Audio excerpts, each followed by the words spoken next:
வாழ்க வையகம், வாழ்க வையகம், வாழ்க வளமுடன். குருவே துணை.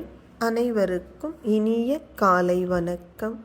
ஆசான் அருட்தந்தை வேதாத்ரி மகரிஷி அவர்களது உலக சமாதான கவிதைகள் பார்த்து கொண்டிருக்கிறோம். இன்று கவி எண் 102. ஆகாரம். மனித உடல், உள்ளம் இவை அமைப்பை நோக்கி மரக்கரிகள், நஞ்சை புஞ்சை தானியங்கள், தனிச்சிறப்பாம் இரத்தத்திற்கு உகந்த நல்ல சக்தி தரும் முட்டை, பால், தயிர், நெய் மற்றும் இனிப்பு முதல் அறுசுவைகள், இரசாயனங்கள் இயன்ற மட்டும் நாட்டு வெப்ப தட்பம் ஒக்க கனி, கீரை இவற்றை உணவாக கொள்வார். கண்டிப்பாய் மாமிசத்தை எவரும் உண்ணார். அருட்தந்தை மனிதகுல நல்வாழ்விற்கு ஏற்ற ஒரு உணவு திட்டத்தை பரிந்துரைக்கிறார்கள். மனிதன் உடல் ஆரோக்கியத்தோடு அவனது உள்ளத்தின் அமைப்பையும் ஆராய்ந்து பார்த்தால் எதிர்காலத்தில் மாமிசம் இல்லாத உணவே சிறந்தது என ஏற்படும். மாமிசத்தை தவிர நீங்கள் எதையும் உட்கொள்ளலாம். நஞ்சை தானியங்கள், புஞ்சை தானியங்கள், இன்னும் இரத்த ஓட்டத்திற்கு தகுதியான சக்தி கொடுக்கக்கூடிய முட்டை, பால், தயிர், நெய், அதே போல் 6 சுவைகள், இனிப்பு, காரம், புளிப்பு, உப்பு, துவர்ப்பு, கசப்பு என அறுசுவைகளை தரக்கூடிய காய்கறிகள், கீரை வகைகள், பழங்கள் மற்றும் மருந்து வகைகளான இரசாயன பொருள்கள் இவைகள்தான் தேவைப்படும். இது போதும். இந்த உணவு எக்காரணம் கொண்டும் உணவிற்காக உயிர் வதை செய்வதை தவிர்க்க வேண்டும்.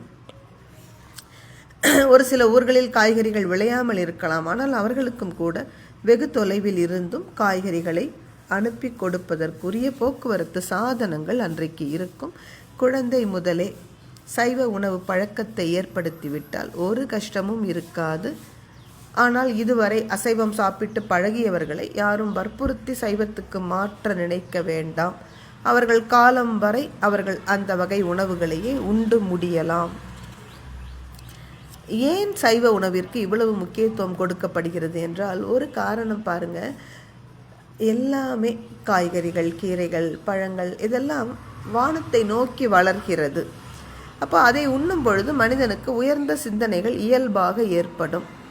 மன வளர்ச்சியும் ஆரோக்கியமாக இருக்கும். மிருகங்கள் எப்படி இருக்கு பாருங்க. அது எப்பொழுதும் தரையை நோக்கித்தான் நகரும்.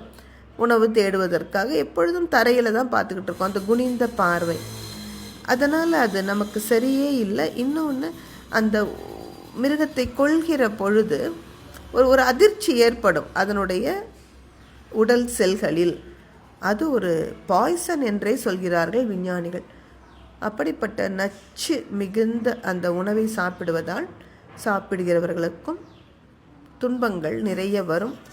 இயற்கையினுடைய செயல் விளைவு தத்துவத்தின் படி. ஒரு சிலர் நினைக்கலாம் தாவரங்களுக்கும் உயிர் இருக்கிறதே.